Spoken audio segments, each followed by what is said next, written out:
गौरवशाली शिव पुराण की कथा में वर्णित है एक अनोखी कहानी जो हमें शुद्ध भक्ति का अर्थ सिखाती है। कहा जाता है कि अलकापुरी नाम की एक दिव्य नगरी में एक ब्राह्मण रहते थे। नाम था योगदत्त।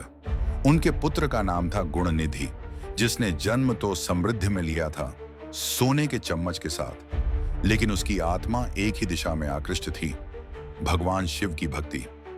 यद्यपि वह कुल से ब्राह्मण था, परंतु उसके भीतर वैराग्य और साधना की अग्नि जल रही थी।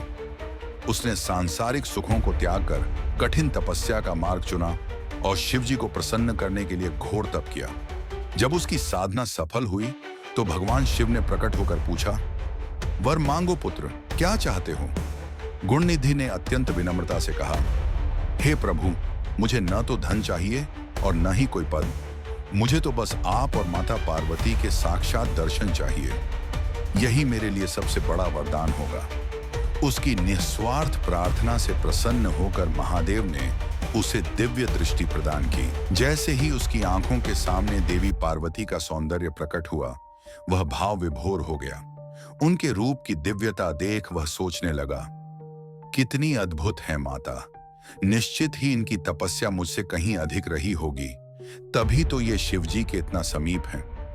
परंतु देवी पार्वती को यह विचार ईर्ष्यापूर्ण प्रतीत हुआ और उन्होंने क्रोधित होकर गलत समझते हुए गुणनिधि की बाईं आंख को अंधा कर दिया।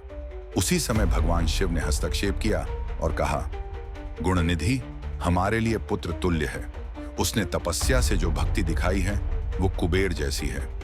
उसके इरादे शुद्ध थे, उसका अपमान न किया जाए। फिर भगवान शिव ने उसकी आंखों की रोशनी लौटा दी और दर्शन का वरदान भी प्रदान किया। यह कहानी हमें यह सिखाती है कि सच्ची भक्ति में कोई छल नहीं होता और जब प्रार्थना निष्कलंक हो तो स्वयं भोलेनाथ उसकी रक्षा करते हैं। हर हर महादेव।